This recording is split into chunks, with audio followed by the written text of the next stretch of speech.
aren't using any, some of you can't, I get that, but Google Meets has made a ton of improvements.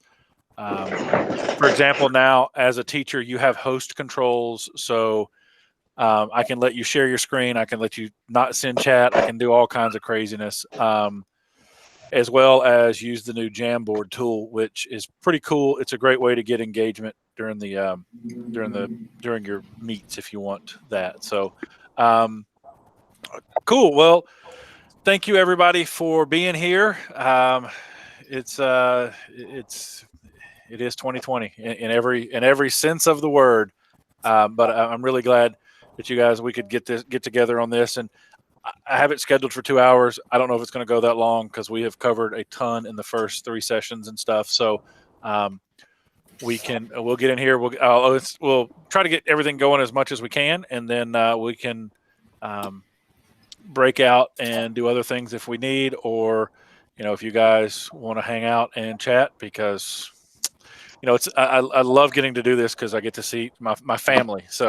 Um, Michael was talking as we got started about virtual, and I know that many of you guys are virtual. And how are you doing it? That's the question that's the $1 million question. And yeah, that's the $1 million question. How are you doing it? How's it going?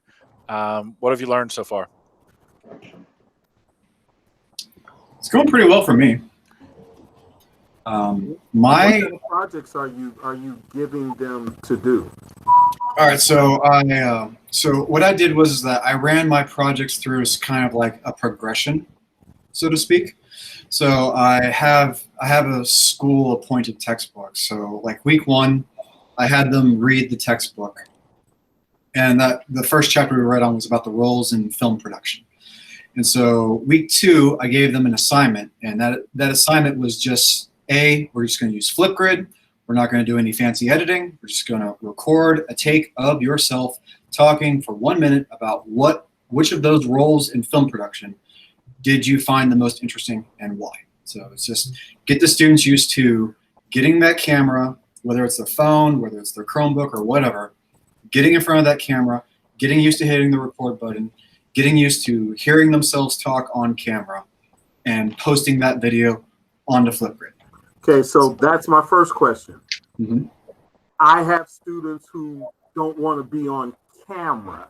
Mm-hmm. So the other option I give them with Flipgrid is I tell them if Flipgrid has an emoji, put the emoji over your face and say what you want to say. But the point of the matter is they try not to want to be on camera. I disabled all those emojis because part of the grading rubric is for professionalism. We're trying to encourage students to be professional.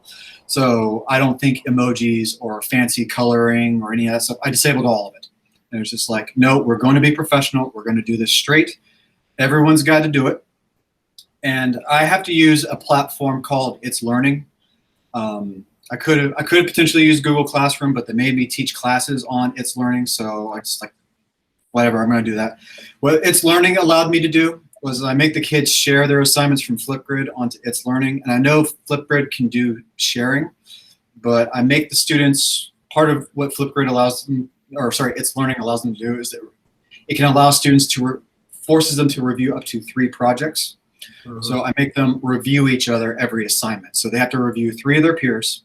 So any project that we do going forward, they submit their project, and that's worth 1 project grade. The second project grade, which is worth equally as much, is they have to give peer reviews on each other, because I can't play a video with lag and have that be meaningful. So I need them to watch the videos on their own time and give each other reviews, and I show them how to give professional, positive, life-giving feedback, and I give them the grading parameters. It's like if you are vague, it's minus 10 points. If you call out the other student by name or you use a personal pronoun, you make your feedback personal, it's minus 10 points.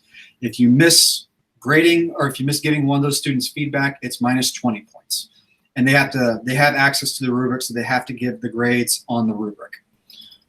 So they have to do that. That was like the first project. The second project, I introduced them to Weave Video, and they just had to make a music slideshow using slides from a news event. Weave Video? Yes. Okay. So it's a browser-based video editor that Mr. White actually recommended. It works on Chromebooks. It works on cell phones. We got the paid-for version. There is a free version that allows for about 5 minutes of export per month, but it's pretty limited. And I literally just got the license today, which is good because they were running out of their free time for exporting. So, Okay. so after I used that music slideshow just to show them, here's how you get clips in, here's how you get clips on the timeline, here's how you change the clips on the timeline, here's how you do basic animation, here's how you export. Okay. And Because what I've been using right now, as far as assignments, just to get grades, just to get them, I've been using Edpuzzle, and I like Edpuzzle because it gives me an opportunity to create my own lesson, or I can pull up somebody else's. So I like Edpuzzle, and right now I'm using Edpuzzle Chat, Google Classroom.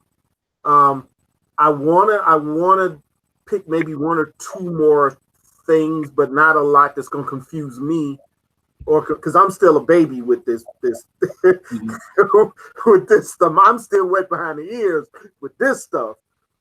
So I want to, but I don't want them to get bored. right. Yeah, the best way to fight boredom is to make your classes as conversational as possible. Oh, they talk, they participate. I love that part. It's just that they will not turn those cameras on. They won't do it. I use something, it's akin to PlayPosit, but I use something called Pear Deck during the classes. I want to learn that too, because I've heard that's very interactive also. Yeah, so what I do and the way my school forces me to grade is that they want kind of like a participation kind of grade of sorts. Mm-hmm. So what I do is I use Pear Deck, and I only meet my kids twice a week. So I give them 5 questions per session using Pear Deck, and they all have to type in their answers for that.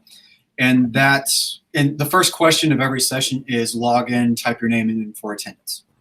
So every question that they fail to answer is minus 10 points on their participation grade. Okay. So because I have them in, Pear Deck's tracking their login, it's tracking whether or not they're typing an answer. They don't need to, they don't have to turn their cameras on because I know they're participating. Ah, okay. So Pear Deck does the attendance when they log in. Yes. My school also forces me to use Microsoft Teams, which also tracks, and it'll give me a spreadsheet every time they log in and log out. But ultimately, even without that, if they don't answer the questions, they're not getting class participation points, their grade suffers. So that incentivizes them to log in on time, because if they don't log in on time, they miss a question. And they're Pear Deck user friendly? Very user friendly. Okay. I use something similar to Pear Deck called Nearpod, and it's slide deck just like Pear Deck is, and then they're interactive, and it does the same kind of tracking. Okay, because they want us to do a lot of interacting. Right. Stuff. So my interactive, I make almost every other slide interactive. So within Pear Deck, you can put video. I even was using Edpuzzle too, but then I started using Pear Deck. I can take a YouTube video, create a YouTube video, and have questions along the way. It'll stop. They can answer them. Okay. It can be self-paced or teacher-paced. So I mean, you kind of pick which one you like. You know what I mean? Out of Pear Deck, because Pear Deck and Nearpod are very similar. So you'll look at which one works for you, which one interfaces with all the other things that you might be doing, which one is cost-effective, and then pick the one that you want to go with. And also I use Kahoot, because one of the students said there's no S on the end. Kahoot. I did that today, so I like changing up. Like I said, I like changing up a little bit. So one thing like Kahoot, I like Kahoot too, but I don't know how many of y'all know about this one, but GimKit. Oh, that's and we're at CTAE, so there's an economics component to it, because how you spell like GimKit? GIMKIT. I'm putting the link in the chat. Okay, cool. Appreciate it. It is. I use it for vocabulary, right? And And when I was in class, even kids who were always off task, they were like, "Man, give me a game kit today, and I'll just do it." And it's so you get the vocabulary. It's a bunch of questions. Really, I take a lot of quizzes. I can import things from questions from Quizzes or Quizlet. And when you import from Quizlet, it just runs them through the questions over and over again. But they earn money every time they answer a question, and they have to reach a goal, maybe like $1 million. The first, when you start answering questions, it's $1 per question, but they have to invest that money along the way in order to buy insurances or buy multipliers or buy street bonuses so they can reach $1 million or whatever you set the goal to be. Okay. So no, I love that. Cool. Okay, so I've learned that I can check out maybe 3 things after this meeting. Cool. Appreciate it. And Michael, I put all the links in the. Yeah, I already copied and pasted them to something, so I got them. I appreciate that, Tom. Cool. So how are other people doing with virtual? I mean, it's different for everybody. I'm in a somewhat of a conundrum. I don't know. It's one of the first things that I got that surprised me was getting hit with all these eyes at once, and it made me very, very, very conscious of my beginning rap and setting up classes. So I started to get like, you've seen how big I am. It's very hard for me to become intimidated, and I'm not gonna lie. I've listened. This is the most intimidated I think I've ever been in my life, and it was really, really disconcerting to have to look at my kids that way, and they're all new to me. I don't know these kids. They're all Burroughs kids, and so they're all new to me, and it was just very, very intimidating. So I guess my biggest issue is always like is classroom management, and I'm always thinking it's something that I'm doing wrong. So am I getting out the gate fast enough? Am I organized? What did it actually respond to? One of my classes the other day, I'm trying to be interactive, and I'm asking people for prompts, and I swear it was like Ferris Bueller's Day Off, like that classroom scene where he's like, Bueller, anybody was asking anybody, and it was just like, man, and literally nobody answered, like not even like what I would consider like the best kids in the class. Nobody said anything.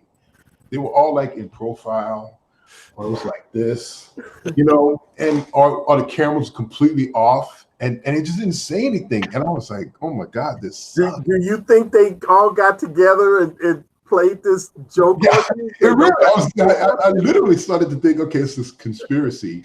They probably heard my reputation, and they're probably like, oh, we're gonna make this guy flip out and get. And I have not. And what's even more surprising is that I've just been like really laid back and calm and collected, and hi boys and girls, and welcome to my classroom, and you guys are all cool, and this is a great like loving place. Like a lot of my friends don't even recognize me anymore if they saw the way I teach online. They'd be like, no way, this guy's from Brooklyn. No way.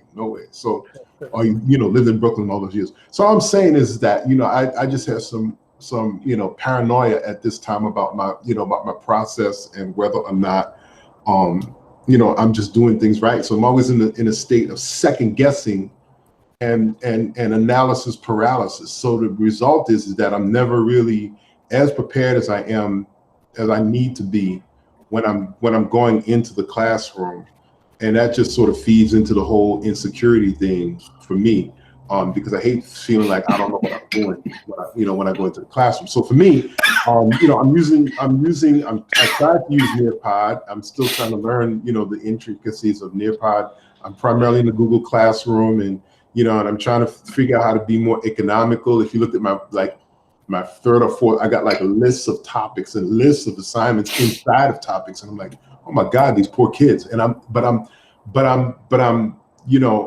it's all necessary stuff. And I just got to realize, like, they haven't done any of this video production stuff. They were all primarily doing film. So I'm trying to introduce them to video, and they're like, you know, we never really did this stuff before. And I'm just trying to separate the excuses from like people that have like legitimate issues with, you know, with doing it. I got one kid, you know, I'm pretty sure she's pretty sharp, and you know, she said, yeah, this stuff is not. She left me I left the exit ticket, and you know, she's like, yeah, this stuff is not really challenging. I don't know what's going on. I'm not really interested in doing news. And I was like, well, I'm not just doing news, but that's where she's gone with it. And she's like late to class.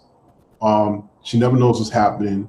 We're working on our news, like a news pilot, because like I said, these guys have never done it before. So we're doing like a pilot thing, which is just a test. It's for me to kind of assess and see where everybody is at. And so, you know, she didn't show up for like she didn't say anything for like a couple of days. So I'm trying to figure out, like, management wise, what can I do in terms of class management, or is that just the nature of the beast? Because if it is, I'll just okay, it is what it is, and just sort of ride the wave. But I just always feel like there's something different that I could do to you know, to like energize the room, so to speak. And maybe that's just a fantasy that I just have, you know, like everybody's like, oh, this guy's great, this is awesome, I learned some stuff, you know. And you know, I guess I'm just looking for a magic bullet. Help me, oh God, help me. How long have you been teaching? Longer than I'd probably care to mention, but not long enough that I mean, so in class you're more confident? Oh, definitely. In class, face to face, I'm much more confident. I've been teaching full time. I'm going into my 6th year as a full time teacher. Okay. But, you know, I taught part time for 3 years, and then North Atlanta was my client for 3 years in that interim. So I've been affiliated with North Atlanta going on like 11 years. You know, affiliation with the school, and I saw it go through all kind of you know, machinations, and you know, and the program has, in my estimation, it needs to get back to like its former glory days. I will say this: I got a good group. I think I have a good group of kids. It's just if you could ever see them. yeah, right. If I could ever see them, and you know, I think I got a good group of kids, and my first period kids are like, you know, they're gunslingers. Some of them, they're really, really, really like. I got a couple of kids in the class that literally, you know, sent me emails and like, hey man, you know, this stuff you're teaching us right now, not gonna cut it. You gotta up the game, man, because I really want to get into some like heavier stuff and give me responsibility. You know, I have an actress, so she's like, I'm gonna call my agent if you're not like, you know, on point. Like, no, she does movies like legit. So my whole thing has got to be, you know. Can I ask you a semi-personal question? No. Sorry, no, go ahead. Yeah, sure you can. Before you started doing this virtual, you had a fro, didn't you? A fro.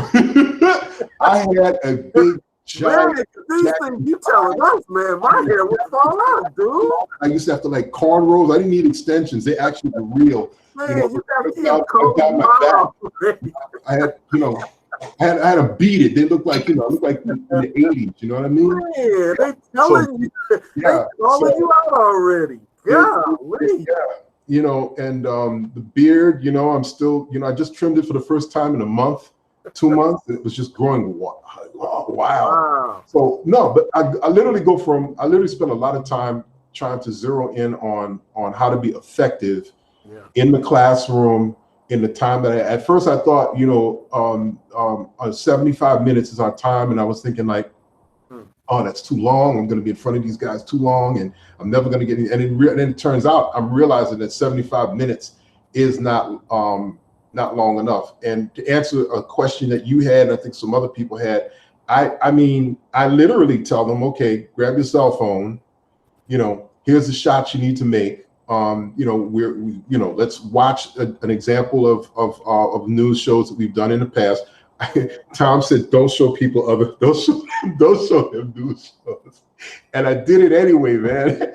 And so far they've been like kind of cool with it. You know, I was just thinking like, because it just didn't seem like they were getting it. And I was like, come on, like literally, they never had like a legit level 1 class. So really what I am is I'm teaching a level 2 class level 1 and level 2 video. I should say video. They had the film stuff. So I'm teaching a video level 1 and level 2 class kind of like simultaneously. And so I just jumped in the deep end of the lake. Here's the camera. Here are the settings I went through like with my phone, and I showed them how to like get the settings on the phone so that they could like get like most compatible video. What we discovered is I had been using Adobe Spark, and much to my surprise, when I was online, I saw that Tom had given it like the blessing, you know. So I was feeling good that I was like ahead of the curve a little bit, and then Sensei came along and said, yes, my followers, you were like doing it. So cool. So I'm doing Spark, and I'm doing a free version of Spark, and I'm realizing that when you do it, you have to, and I think this is what the problem is, you have to make sure that your kids' phones are in the most compatible version of format. The format has to be, instead of HEIC, you have to use the most compatible video, because what happens is it seems like Spark doesn't like that flavor of video. And so it'll give you an error message that the video you're using is not compatible with Spark, and it's a .mov file, and .mov is what Spark uses. The problem is you're using this new format that's out. You got to change your video format to something older. Now, if that makes me out to be a liar, then what you do is you download Handbrake. I think that's handbrake.fr. You download handbrake.fr. That's it. And it's a free video converter program, and it's open source, which means it's free. And so it's on Windows, and it's on Mac. I don't think it's on. You can get it on Chromebooks, but what you can do is you can download with that. You can get your downloads, and you can convert your videos to MP4 format, and then that will upload into Spark. Spark also has a phone app, because some kids having issues moving videos from their phones. Apple and all of this infinite wisdom has made some things, in the process of doing great things, I guess, for the average Joe consumer type stuff doesn't work for people who are used to, sometimes in professional environments. So having store your videos up in the cloud automatically, and everything is automatic and everything's done for you, and then you have to unpack it is kind of a drag. So what I've figured out is with Spark is I got the Spark app for the phone, and so that enables you to go right into your videos and edit Spark videos on your phone, directly on your phone.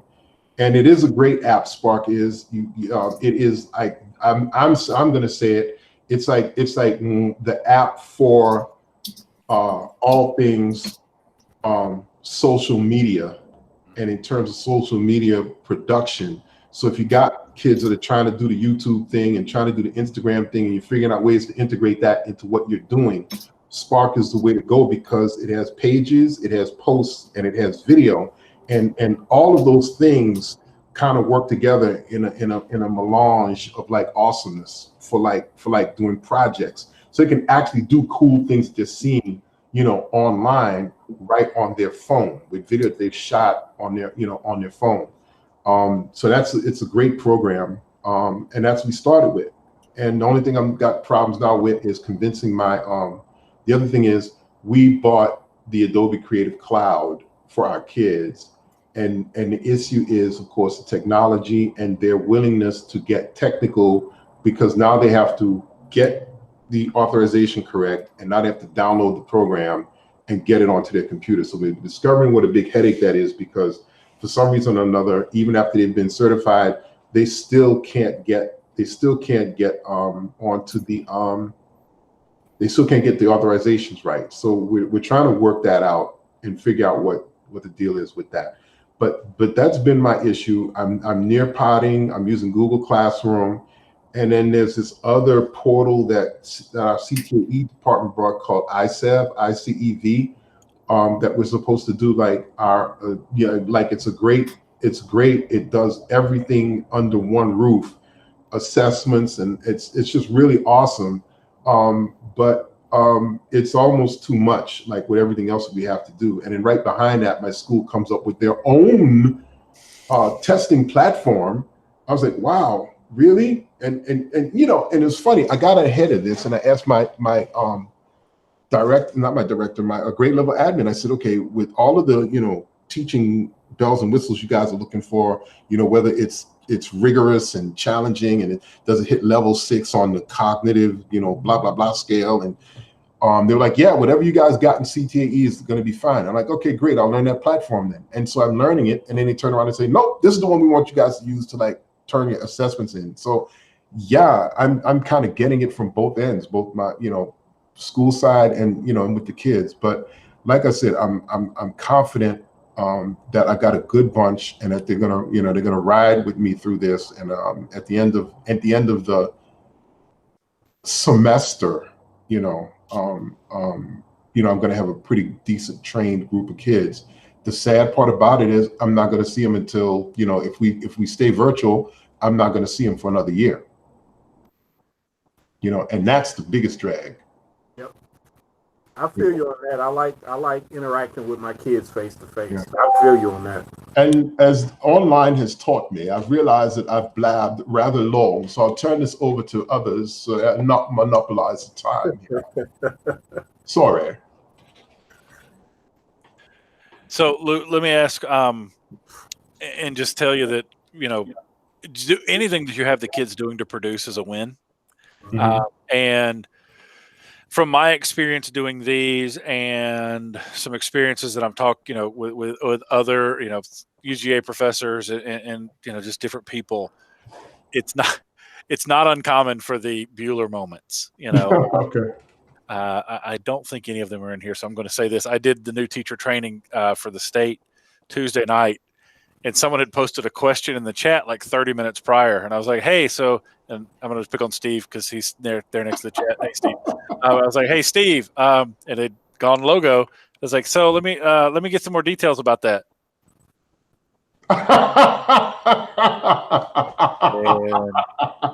So and Steve never came back. Never did. Wow. So you know, it's across the board with this, and honestly, you know, I don't think we're going to go.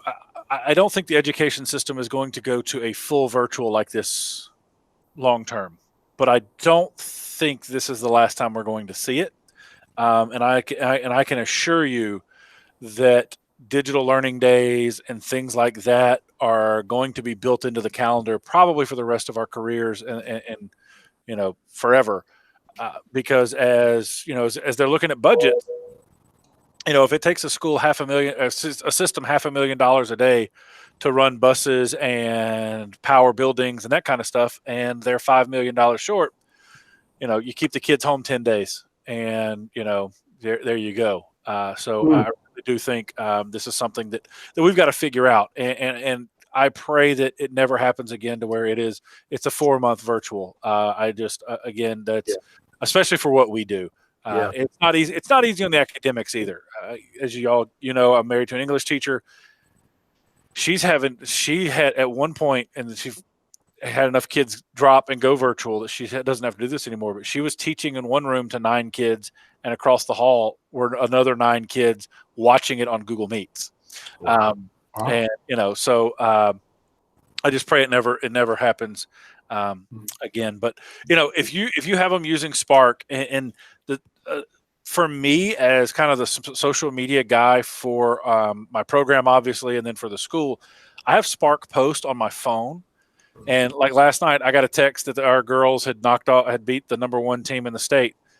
5 minutes later, because I have pictures on Google Photos and the Spark Post, we had a thing that had the score and it looked like it was real and awesome and all that. And it took about 5 minutes. So it's definitely something super cool to have on your phones.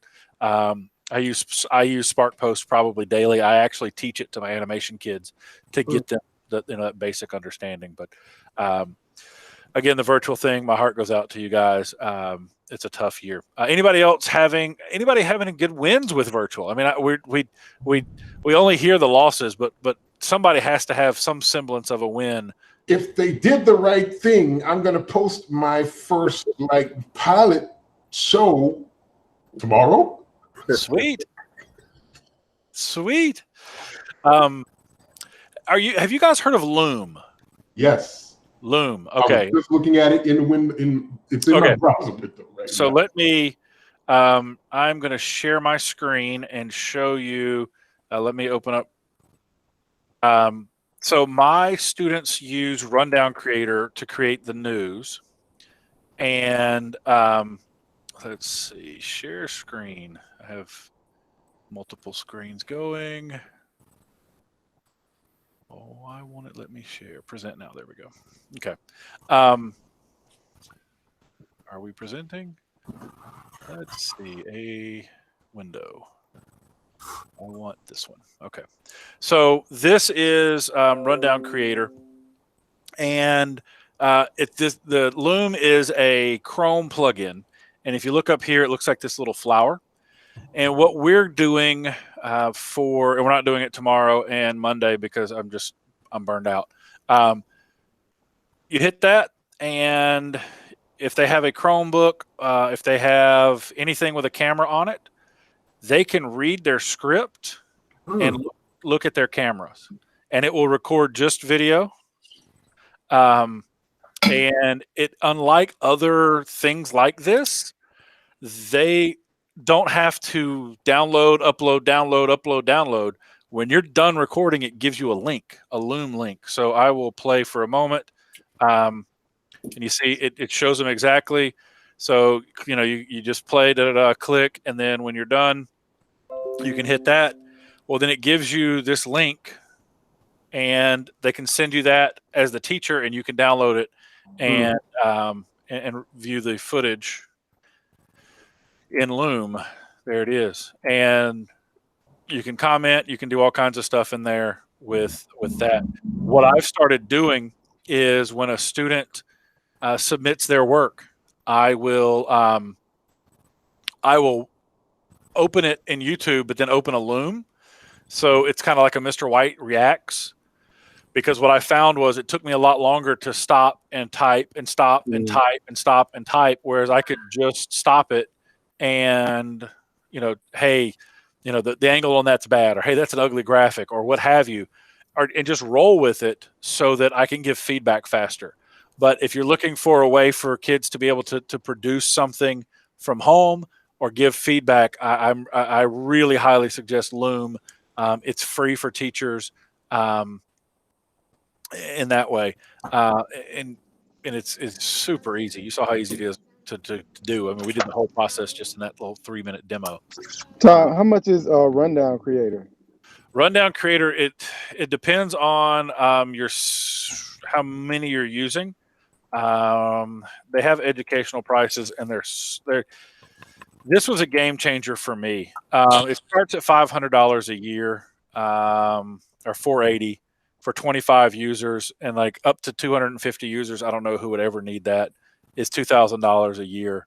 But what it allows me to do is the kids can work remotely. So like my advanced kids we're doing the halftime football. We're doing a football show or a halftime show during our football broadcast.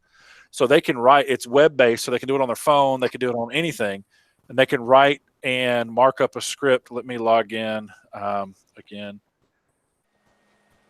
I will show you what it looks like.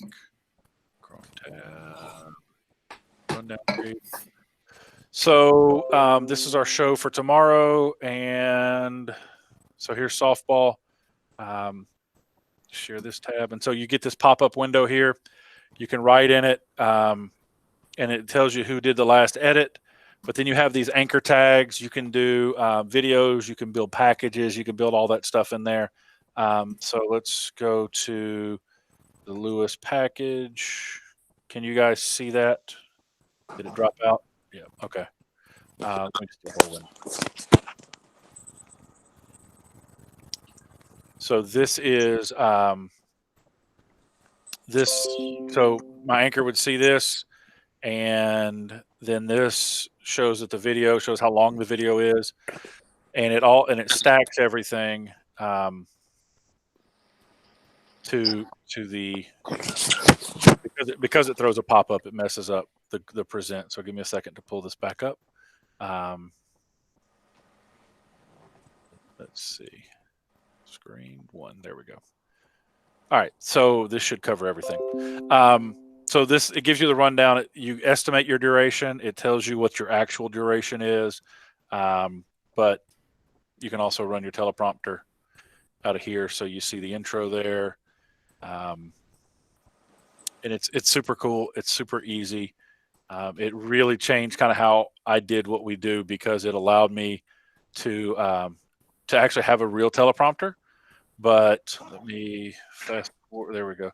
So you see here, da da da da, and then it shows in red that the video's playing there. So that is. And that's what Loom will do for you? No, this is Rundown Creator. Okay. Okay.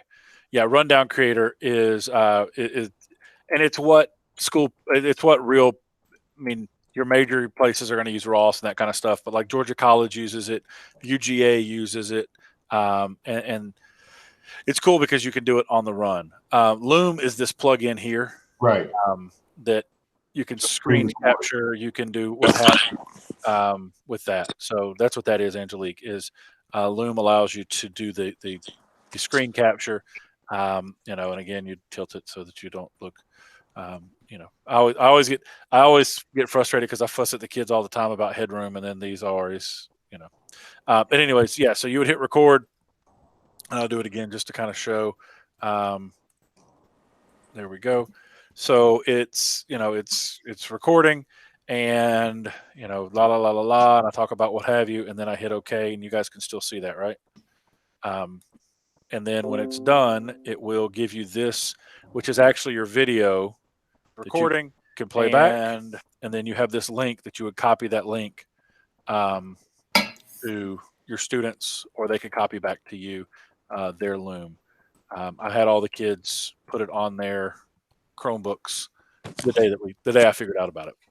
So it's free right now for educators and students. So definitely recommend you try it. That answer your question, Angelique? Yes. Okay. Yeah, it again, for me, reviewing student content, it really helped me when I figured out how to use it for that, because I was getting frustrated. I knew they weren't going to read it, but I figured they would at least watch a video of me talking about it. And I try to talk about it like I would talk to them. So it's not me being all formal. It's me going, man, that's terrible. Like, why would you even shoot that? So the Loom's super cool. I really dig it. But Rundown Creator, James, to answer your question, is it's I think it's James that asked it. It's worth the money. I'm paying for my second year later next week. Yeah, I got it. Looks like, and I saw it once before, and I was doing a little research on it, but I didn't have the money in the budget at the time. I'm trying to make sure I'm trying to see what is most important for me to pay for, and I think that's one of them. Yeah, I mean, it just allows you to plan a show. You can build in templates. So like when I stack the show, so the way my class works right now is they'll come in, I have them third block. So they'll come in, but before they've come in, I've already stacked the show with categories and the stories and the information, like just the bullet points, and then they'll write the scripts, or they'll go out and shoot a look live or what have you, and then come back in. And the fun thing for a teacher, when you have a kid that's too tight on camera, you can lighten them up and you can Ron Burgundy them and like drop in. Like the other day, one of my girls she was just rigid on camera, and she is in a boot because she rolled her ankle or what have you. So I just dropped in the middle of her script while it's live. I walk funny right now. And so she's reading. I walk funny, right? So you can do that to lighten it up. It literally is instant. Today we had a story that was just awful, and instead of telling the kid it was awful, like while trying to produce it, I just dropped it out of the show. We run a logo at the end of the show that actually turns our TriCaster off, or turns the encoding off. I just drop like anything that's terrible. I just drop it down there below that, and the kids, I mean, they see it, they know it's there, but I don't have to make a point. I don't have to go in and go, hey, let's go pull that story. And it helps a lot. Or if the kids, we're playing Houston County tomorrow in softball. Well, keep a kid from saying Houston, you go and spell it phonetically. So it helps a good bit. It really is pretty powerful. All right. So Steve had a question. Do you have a way to teach time management more effectively online? Steve, I can't teach time management effectively in person. Hey, look, I don't have a problem. I teach both online and in person. So, and I don't have a problem with my kids in person. Now listen to Mr. Rudd. Them suckers at home, I cannot, I just can't. And I'm at a loss of what to do about it. I mean, you have a project due. I let them do it. They don't have to come to class every day. Do your project. Check in with me if you have questions, but I can't get them to the day before. They're trying to rush to get it done. And of course that quality shows. I deal with and doing it 10 years, and I still deal with that. Like, it's the most frustrating thing. And I'll be honest with you, I can't really say anything because I kind of do the same thing. Put it off, put it off, put it off, put it off, and then attack it. Anybody have any kind of accountability measures for time management that they're using? Well, there is sometimes the context is important. Now, I teach in Atlanta, and my high school is wonderfully diverse. But sometimes, like, I've got a student that I'm dealing with right now where he actually has to work on nights and weekends to help the family pay for the rent and the groceries and all that kind of stuff. So he's not turning in work anywhere near on time, but because I know his problem, I'm trying to accommodate him. And in some cases, try to alleviate their academic load. And like some of these kids, they have to take care of their siblings as well. So just like try to know the situations where you can, because sometimes they do have legitimate reasons they have very limited bandwidth. We have a lot of that here. Yeah. A lot of it. I was going to say, I'm safe to say it's about 60% of that here, which, at what point do you stop making accommodations? For me, January 21st. Yeah, I mean, that's the tough thing. And I've said it to my principal, so I guess I'll say it to you guys. When a kid goes out for me for quarantine, I just let them focus on their academic classes.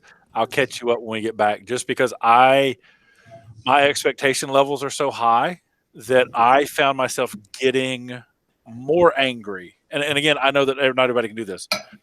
Getting more angry because I was like, you're not doing anything. And not taking it, and I should have been taking into account, hey, they may be the breadwinner or a breadwinner for the house. But Steve, I think to the long way around to your answer is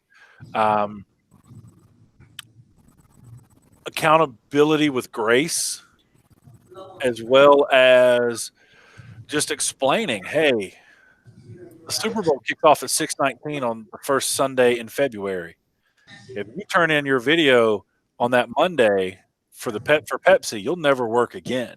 So build those habits now, so that when you get to where you're making $1 million commercials or what have you, you've got those. And that's tough. And a lot of our kids don't think that big. And that's one of my frustrations with the virtual space is it's hard enough to get them to think big in the classroom, but getting them to think big at home is even more difficult. So I know that wasn't really an answer. Jeremy put communication, checkpoint. Checkpoints are another good thing you could do, Steve. So if you have a week-long project, hey, you guys need to check in and tell me on Monday, Tuesday, Wednesday what you did, so that Friday I'll know what the situation is, so I'm not surprised. I'm having to do that with my advanced kids now. Somebody a minute ago it was Lewis talking about the kids not really having experiences. I call all my kids. I don't call them the level they are. I call them the level they were 0.5. So here is 1.5. My freshmen are 8.5 graders, and that perspective helped me realize, oh yeah, they don't know because they missed. In March, we shut down March 13th. So if you back out, for us, we had a week off in February. So back it up. You only had 2 weeks or 2 months. So you take that first week out that's getting to know them and showing them, here's where the bathroom is and here's my policies. You really only had those kids about 3.5, 4 weeks, even though it was March, or maybe I guess 6 weeks, even though it was March. So you didn't have a chance to really get them in and get them going. And I think that that's what we're facing right now. If you started on a normal calendar, you're only 6 weeks into this new world of virtual learning.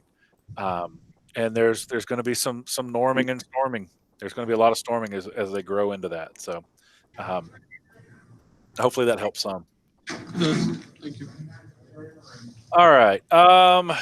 Anybody got anything else? I closed my my notes because I'm not smart. I have something that may help Lewis out. Okay. Cool. So when you said you were using Handbrake, one of the fun things about .movs is that there's a lot of codecs that work with .movs. So like if you have a file that's a .mp4, you may not have to run it through Handbrake. You just change the end to .mov and it'll work. Oh, cool. Thank you for that. Yeah, thank you. I ran into that with those Sonys. They wouldn't do .mts on Macs for a long time. They were just going to change them to .mov and they worked fine. Angelique, you got something? No, I lost sound. I had to come Okay. back in. Sorry. Gotcha. Okay. So let's talk. And this is one that I'm probably, you can call me a hypocrite for pulling this one out. CTSOs. I haven't touched mine. I'm not gonna lie. I have not. I thought about it a couple of times, but just with the craziness that is, I have not. Anybody doing anything? Anybody, especially your virtual folks? I mean, is there anything that you guys have tried? It's hard. Everything's hard to recruit right now, but CTSOs seem to be falling behind. And here's why I'm bringing it up now in September, because you may have to go to your CTAE director in April or May explaining why your program of work is short. And while we know why, we got to at least be armed with, these are the things that I did to try to make it happen. Well, right now, as far as CTSOs, I have been having those conversations with my CTAE, and so I'm starting from scratch. This is my first CTSO, so I need to know, like, how do you get it set up, TSA versus skills, and then also with the EOPA, Nazi, Prime, Adobe Premiere Pro, or skills content it's called. Just anything that you can throw at me as to how I can get it all set up, because I really want to attempt to stick with the program of work, but then, like you said, Tom, be able to justify, okay, we did this, this, and this, but due to this, this, and this, we weren't able to implement this. And what is the process for these monthly reports I keep hearing about? When are they due? Yeah. All right, so I just put the Skills USA Georgia Advisor page in the chat. It's super rich with content. They just rebuilt the website not long ago. I think not last year, but the year prior. So let's talk first about how you get set up. That is done with your CTAE director, and then from there, you have to join as a member as well as students. The membership fees, I don't recall off the top of my head. Usually all in is you're looking at, most people do $20 in a t-shirt, give them a t-shirt. I've heard of $30, $40 in multiple t-shirts. But how you get started, obviously, my suggestion for that is the same with everything. Find 1 or 2 Rockstar kids or 1 or 2 kids to buy in. Those kids who I always try to look for those kids in the margin who aren't really one way or the other, who aren't attached or affiliated with anything, and I bring them in and make them the champions for it. So the monthly reports, you hit me with a bunch, and I made notes. The monthly report, it's up to your CTAE director. I do mine. I try to do mine on the first of the month, just because I know that if I don't, I won't remember next month. Ultimately, I mean, it depends on your director. I've known other programs or other director counties where it's due this day every month, period. And then I've seen some where it's due in May. It's due at review time. Yeah, I've heard all kinds of things. My suggestion is do it once a month, because you're more likely to remember it. It's a simple form, and you don't have to do it like sit down at one time. I think you can do it ongoing, and just submit stuff as you go. So that way you have that conversation, or you have it in there before it becomes a conversation of, hey, you haven't done this yet.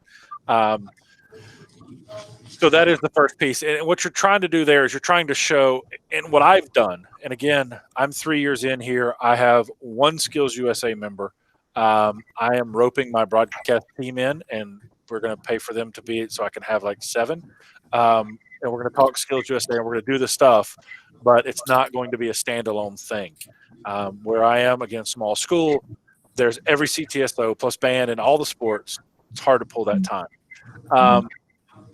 You mentioned end of pathway. That's again up to you and the CTAE director. There's the Skills Connect, there's Nocti, and then there's Premiere, Adobe Premiere. The good, the bad, the ugly. Premiere is industry recognized. It's more expensive. But the kids walk out with a piece of paper that certifies them for a year. Skills, I found that test to be more subjective. Like it's not as black and white. It's, if you have something underexposed, how do you fix it? Well, there's at least 3 ways that you would do that in a camera, right? You could push the ISO, you could open the aperture, you could slow down shutter speed. So that one I found to be there. Nocti, and it's more, Nocti and Skills are about the same price. Nocti, I was joking with my principal today about satellite uplink trucks. And it's one of our people was like, why is there a delay in the stream? Like people are texting me about the game and there's a delay. It goes to space twice before it gets to your phone. I said, but if they would give me a satellite uplink truck, it'd be totally fine.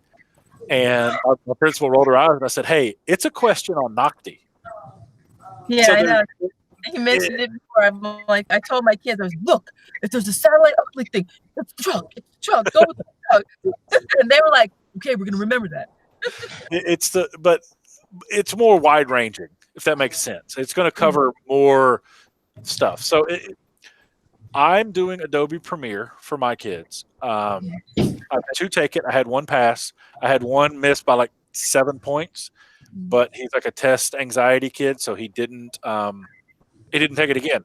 But we bought you can do 2 takes, but he didn't take it again because of the whole anxiety thing. So. Yeah, so that's a conversation between you and the CTAE director. Yeah, I think only one really matters in industry.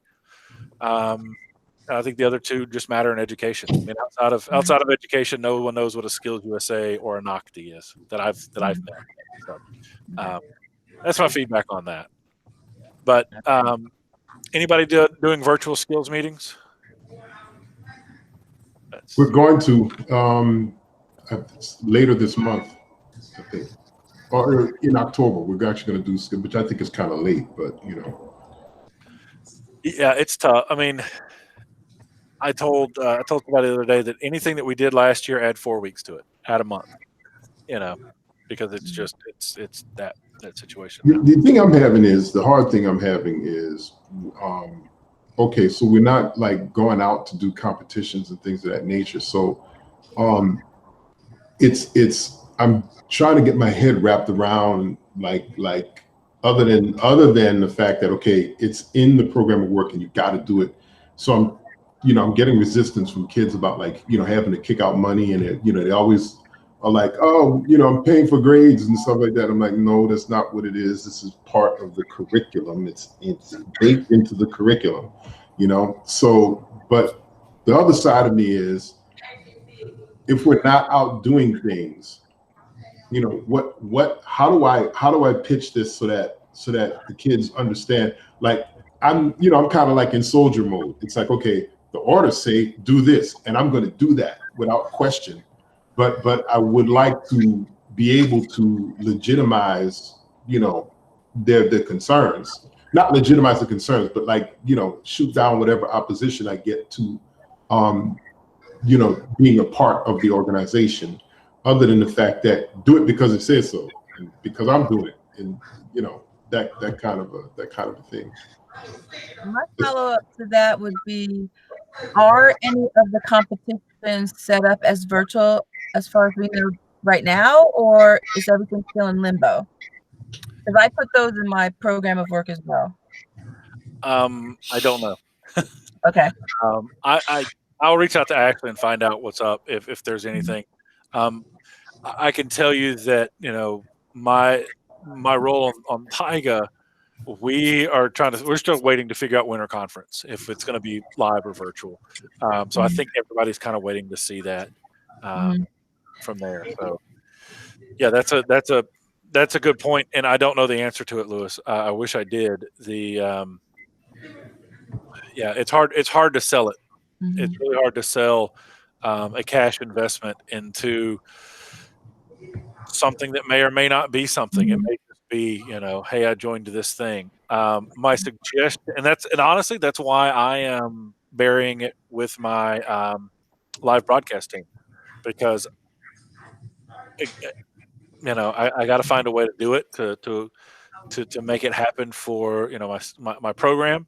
But at the same time, I can't tell kids, hey, let's just come to this meet, because I've tried for 3 years, and I've eaten a lot of donuts because kids didn't show up. So it's tough. That's a tough sell, and I will bring that up when I talk to Ashley.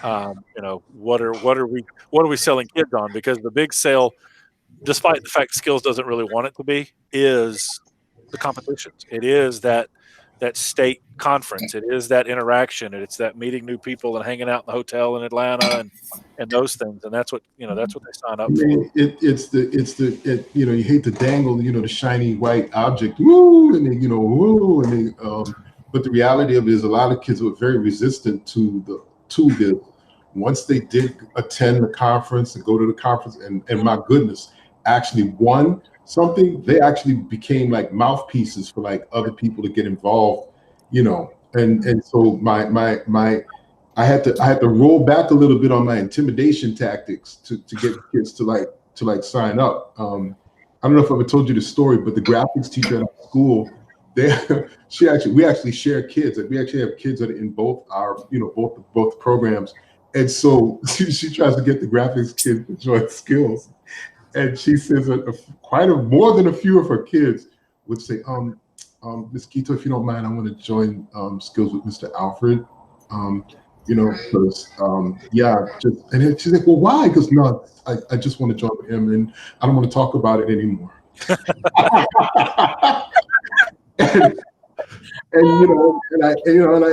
My enrollment was like around like 90%. But I drive, I'm brutal. I was very brutal about driving home the necessity of being involved with Skills. I told them that it was in the curriculum. I showed them it was in the curriculum, and I said, therefore, I'm going to grade you on it. And I will call you parents, and I will get into it with your parents about it, but you're definitely going to get a grade. So you don't get in Skills, that is a summative 0 on your grade. End of story. So it's the intimidation game. I play it well. Yeah, like I said, I'm putting mine with my live broadcast team, if for no other reason other than to just have it. But my live broadcast team kids they're the definition of the margin kids. They're not They're not athletes. They're not leaders. They're guys who look. They enjoy standing behind a camera on top of a press box in the heat and the cold and the wind and the rain. And they found a niche. They found a niche. And so if I could put them in that situation and then help groom some leadership out of them, then I've done what I'm supposed to do with Skills USA. We probably won't win any awards anytime soon, but those kids are going to walk away with a good thing, and that's what we need. I will say this: if for people that are asking, and this is just my experience, there are no, certain blazers and things that are required. Can anybody speak to that? The blazers are not required. There are dress things that are required for different contests. The blazers are highly suggested, but they aren't necessarily required. So if you don't have the blazer, you have to have the white shirt, black tie, black pants, black socks, black shoes. They have all of that, and I think it's in that link I posted. I will check that. But they have what are the contest standards, which will show you really everything you need to get going.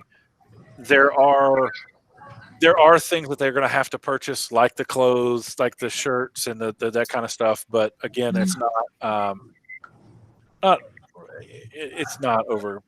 bad. The jacket, what a lot of people have done is they fundraise and then they just keep a community jacket thing.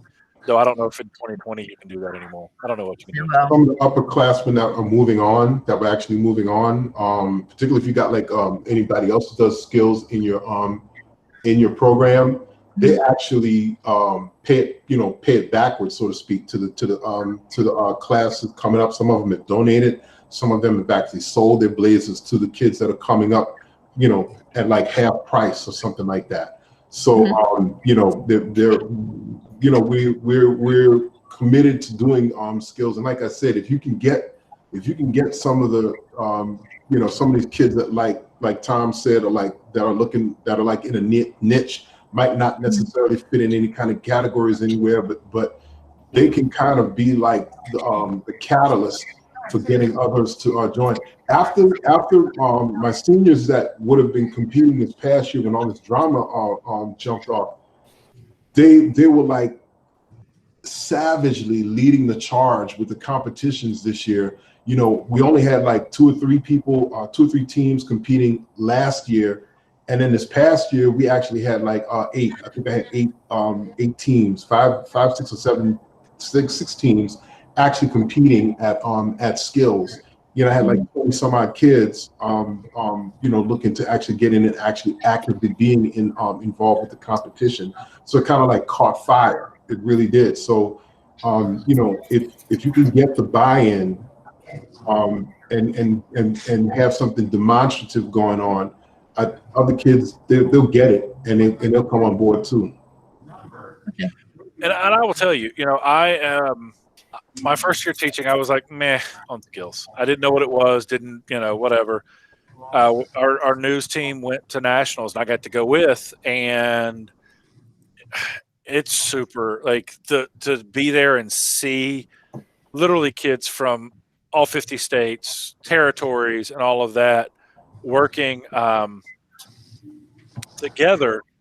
It's super, like, you walk down an aisle and there's 50 Harley Davidsons and there's 14-year-old kids spinning wrenches on a Harley Davidson or working on an airplane motor or banging a dent out. It's super cool. But again, not knowing what 2020 looks like, here we are. So, but I will bring that up to Ashley. Like I said, I'll shoot her a message and just kind of feel out what the situation is. I should probably be on top of that more than I am, but I'm not. So, anything else on CTSOs? Anybody? Cool. All right. So let's talk about the two of the least favorite things of any teacher: grading and communication. Grading is the reason they pay you, because if they didn't pay you, you wouldn't do this job, or you wouldn't do grades. So grading is tough for parents and students to understand. And I think being very open and clear with them from the get-go, and not hiding from a bad grade is essential to your continued employment and sanity. This week on Tuesday, we had our 6-week progress report grades posted. And I had several kids who were closer to 0 than 100. I had several kids who were on the wrong side of 50. And explaining that to parents is tough, because they see that and their heart stops. But then, you explain that it's 6 weeks in, so they've had one test grade. I don't do tests. I do like one project is a test. They've had one test grade and they didn't do it. So the highest they could make is a 65. Well, then you throw in a couple of zeros because you're getting the system going. You're those 0.5 kids. That's how we're at a 38. And then, well, if they turn that in, what will their grade be? And you just have to be honest and go, listen, you're asking me to do math I can't do. There's percentages of percentages in that. But grading is one of those things that is really it stinks. But communicating that early, and some school systems have very specific rules, like ours. We have to have a formative portion and a summative portion, vice versa. Formative is 65, formative, or whatever, 65, 35. But then 20% of that, 20% of the final grade comes from the final project or exam or what have you. So explaining those things to parents are tough. And the way that it's easier for me, and this sounds redundant, it sounds like I do too much, it sounds like I'm over the top. I email every parent every week. I go into Google Classroom and I hit email all parents, and by God, they think I'm their best friend and that I love their child. It's, hey, this is what we did last week. It was super awesome and great. And I do tell them that I love that their children are there, because if they weren't, I don't know that I would still be teaching. And here's what we're doing this week. And here are things we struggled with. And I just throw it all out there. My advanced kids who know me and have been with me for a while, they'll respond back with, yeah, it was a great week last week. I don't remember what you said on Wednesday.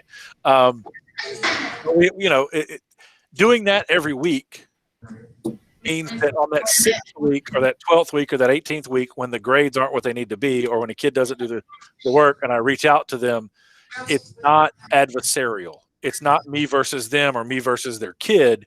It's, hey, Mr. White's checking in again, or hey, Mr. White's concerned. The years that I don't do that, and I'll admit there are years I just don't because of time or what have you, or laziness, probably laziness. I have worse relationships, I have worse projects, I have worse everything with the kids. So communication, I think, is super, super important to get where we need to get in terms of teachers with students and with the grading. Now with grading, if you have a percentage, you need to figure out, like, if a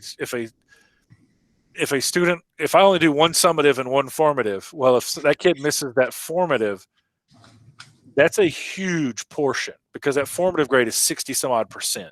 So you got to kind of think about those ratios. What I try to do is 5 to 7 formatives per summative. That makes sense. So that if I do 3 and Carol misses 1, well, now we're talking a mountain they can't climb for the formatives. But then that summative, what have you there. So the grading, you have to start on day one, communicating with the parents via the syllabus and via email. Let them know that they can reach out to you and respond. Okay. I hate responding to parent emails, but it's one of the things that I think separates the good teachers from the bad teachers. I don't put it off. I will drop what I'm doing to respond, even at 9, 10 o'clock at night if I can, because I want them to know that we're on the same team. Because if not, we get in that conference room with administrators, and then it's fighting as opposed to working together. But stay in touch with the parents all the time. Share good news. There's a lot of times where a kid will struggle with something and then get it. while they're getting it, I will be emailing the parent, hey, just so you know, Carol has struggled with being a tech director. Well, today she rocked it. And that way, when the kid gets home, hopefully the parent goes, hey, so what is what is a tech director? And B, what does he mean by you rocked it? To give that constant, that dopamine cycle that I really kind of play into with the kids. So anybody have wins, losses with grades, any problems? Big loss with grades, just overwhelmed. The thing I wanted to try to implement was your doing the parent contact thing. So I'm 4 weeks deep. Is it too late to do that, or? No, I don't think it is. Okay. I really do think that if you just go, hey, look, we're 4 weeks in and here's what it's looking like, and then just go from there. You don't have to say that you've wanted to do it or you just found out about it. Just say, hey, we're 4 weeks in.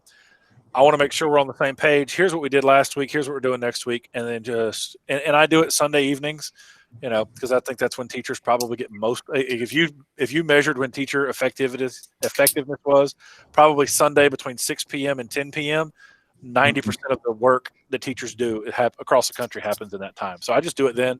And it really is cathartic for me too, to know, okay, got that off my chest.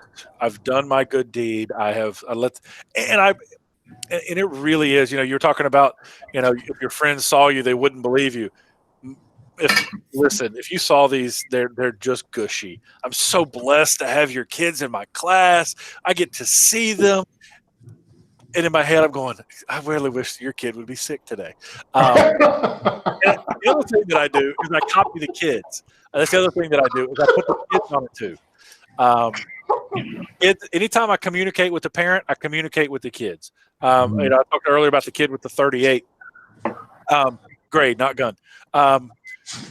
His dad emailed me, and he emailed me and the 504 administrator. You know how that goes. So what I did was I replied to all, and I looped the kid in, because let's be honest. If 5% of our kids we ever teach go in the industry, they're going to make a statue out of us. But 100% of them have to be adults. So I loop the kids in so they can see how adults talk, so they can interject if they need to, and so that they know that, for this kid, he and dad do not have a good relationship. So I was showing him, look, dad's fighting for you. And we talked about it in class the next day offline, but I was like, you need to see that your dad's fighting for you. And he's like, well, the 504, I'm like, no, use it. You have it, use it. Your dad wants you to use it. You can use it. I said, you don't have to use it for everything. He said, well, my dad uses it as an excuse for when I don't do work. And I said, well, then shut up and do work. So, but communicate with the parents and the students openly and often is it's so nice. I mean, it really is nice if you have a parent who in December, because that's when everybody hates December and May, that comes to us and goes, you never,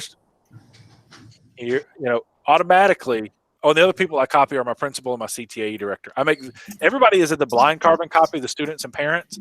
My principal and CTAE director are in the 2, so that they know, oh, he's sending it to the bosses. He ain't scared.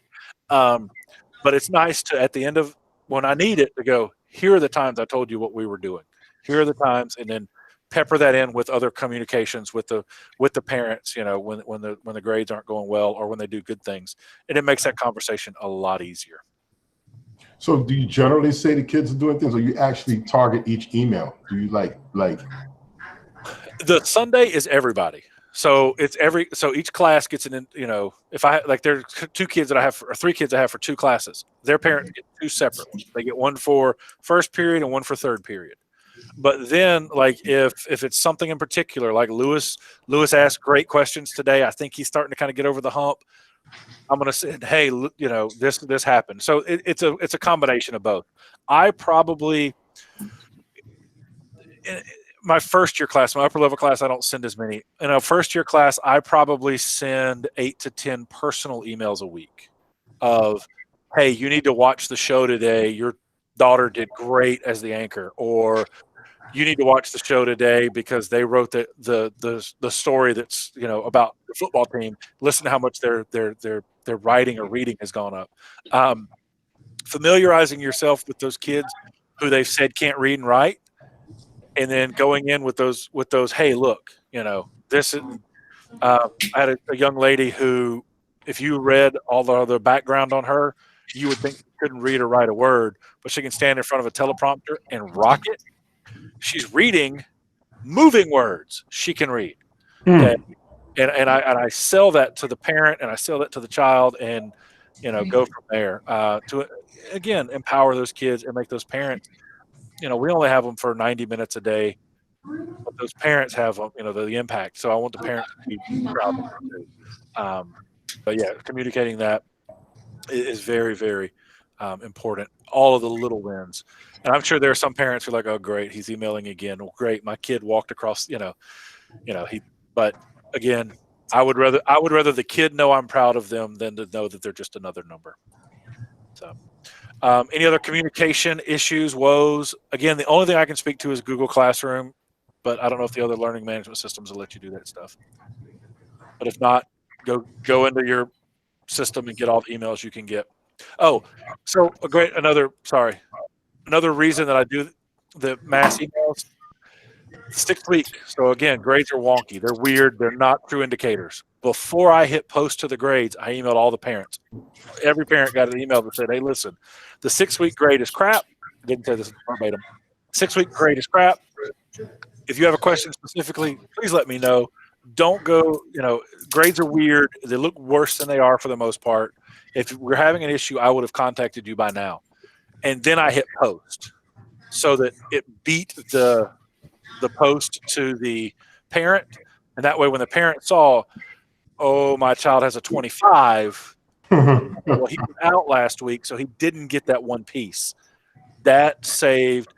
I didn't used to do that. Anytime I post grades, to the transcript or what have you, I always send an email with a brief explanation of, "Hey, here's what it is," and especially this first progress report, because it's always, I have a kid who's, if I have a kid who's been in quarantine twice in 6 weeks.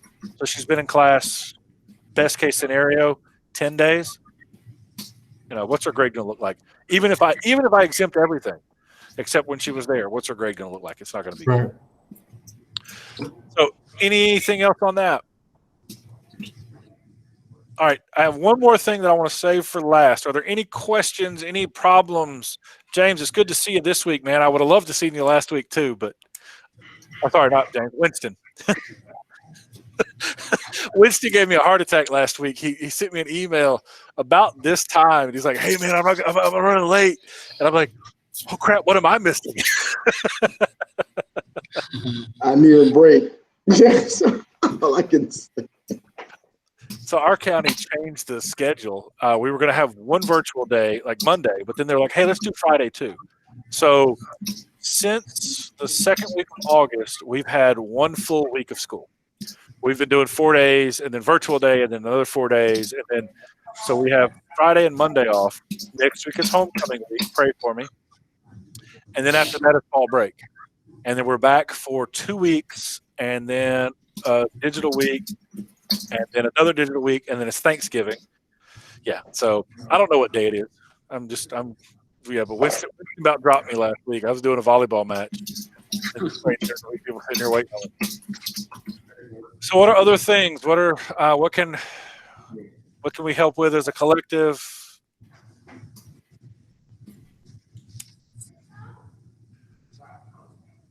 Cool. So the last thing I want to talk about, and this is something that it's tough. And I've had several phone calls. I've had tons of emails about this, and I'm just going to put it out there that you got to take care of yourself. I've had several of our peers who have called and gone, "I can't do this. I'm considering quitting," and you got to take care of yourself. You got to protect yourself. One of the things that, and I'll admit, I'm going to be perfectly blunt and probably too vulnerable. For you, you know me, I love going to the gym. I hadn't been to the gym in 2 weeks because it's that cycle of I got to get in, I got to get done, I got to get it. We're all stressed right now, but you got to take care of yourself and build some margin. We're all type A people. Believe it or not, we're probably all people pleasers, though some of us show it better than others. And we really care for our kids, and now's a stressful time for our kids. But the only way to keep teaching is to be alive. And I think it's super important that we take care of ourselves, eat some meat every now and then. I'm thinking of Lewis.